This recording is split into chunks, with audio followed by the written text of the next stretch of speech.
Welcome to ADHD Power Tools, where we give you the tools to unlock the power within.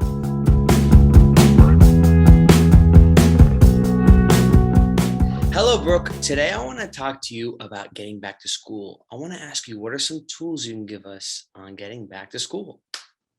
Yeah, so I know that some people started school already, and a lot of the people up north are starting after Labor Day. And for the young ones, where the parents are the ones who are really helping them to get organized, I love color coding for each subject, color coding a folder for a homework folder, and just making sure that, the papers that your child's going to receive down the road is organized into a specific folder. And if you color code it, it's easier to pull out of the backpack and have the visual.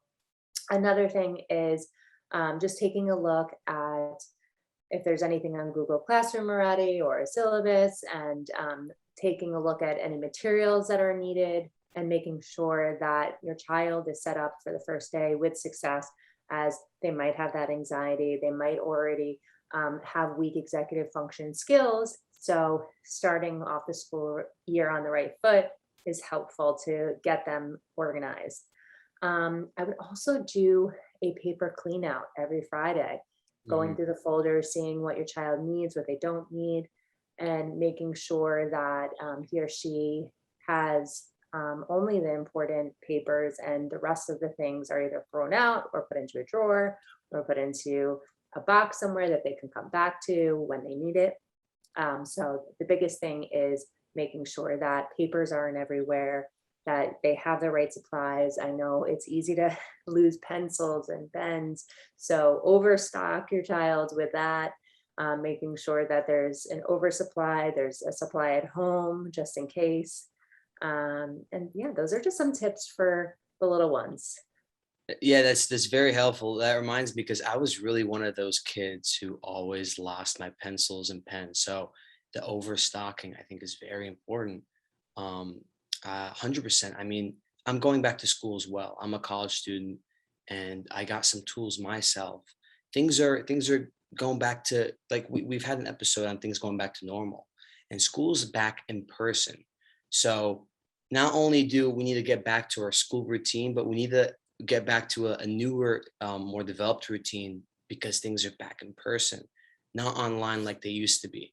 So, a few tools I have is syllabi, the syllabus. Make sure you look at each one of your classes syllabus ahead of time. You brought that up. Very important. My first 2 years in college, as a freshman and sophomore, I didn't do that well. And one of the main reasons I didn't do that well is because I did not check my syllabus in time. I always looked at it last minute. So it's so important to buy one of the I have a calendar right here hung up on my wall. It's You can be used as a placemat, or it could be hung up on the wall. You can get it from Office Depot, one of those big ones, the physical ones that you Mhm. can write on, and write down all your due dates, your exam dates, your class times, the office hours, all these important things that you can find on the syllabus. And there's so much more you can find on the syllabus, like, the grading scale, and where to contact your professor. So these are very important things to stay organized throughout your semester. Yeah, And can I interject with that as well? yeah, I love that.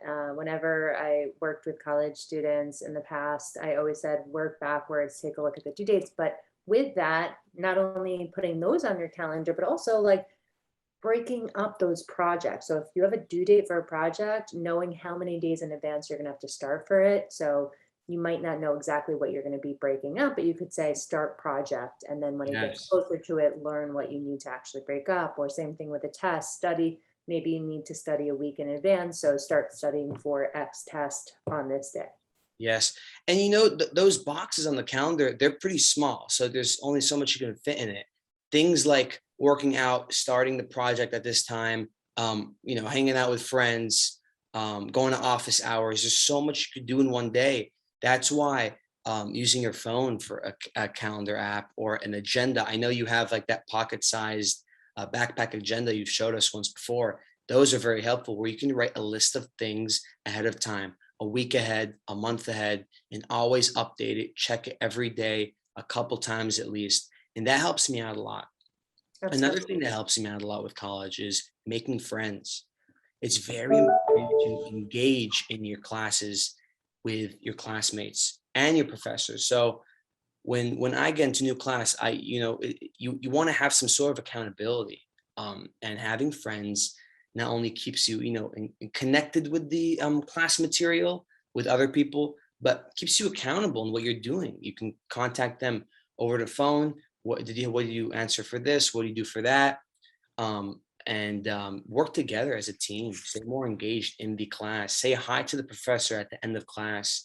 Yeah, and a really important thing that I advise all college students to do is sit in front of the class on the front side near the professor. The reason being is because the professor's right there in front of you. It's louder, you can see him right in front of your face, and the professor can see you. You have a much more connection and longer attention span in class. You can't sit in the back and sit on your phone and be distracted. There's no distractions up front. And all professors always advise, it's been years, they always advise students to sit in the front. So I think that's very important. And I have one more tool. In college, the campus is large, it's pretty big. And getting the class to class is pretty time consuming. And sometimes there's only 10 minutes in between classes, and maybe you want to grab a snack, or it's really far, or it's just too hot outside. Something that I've been doing for the past 4 years in college is longboarding or slash skateboarding, whatever works best for you. I longboard from class to class. I have a longboard and I keep it at me at all times. And I don't do longboarding anywhere else but at college, and it's something that helps me a lot. It saves me time. It gets the blood flowing. You feel the breeze, especially here in Florida, where it's like 90 degrees outside, and it really cools you down and gets you places quicker. It's fun, and that's a really cool, fun thing I do. Yeah, I think that's awesome, using that exercise piece to get you to class. So it's helping you get more focused when you're Mhm, there because you're mhm. using your endorphins and getting oxygen to your brain. So exercise is proven to do that. So that's a great little tool there. Also, with the sitting in front of the professor, I think it's great for people who are sitting, who can sit, right? So it's great when the professor is talking and the voice of the professor, it kind of like keeps you a little bit more focused. But for Yes, the people who can't sit still, sometimes they might need to sit in the corner or in the back to not distract some other people. So it exactly. really just depends. But for me, I know when I sat in the front of the class, I always was able to focus better. 100%, 100%. And running it back to the longboard piece, saving time is super important. We not all classes are in person. Some of them are still online.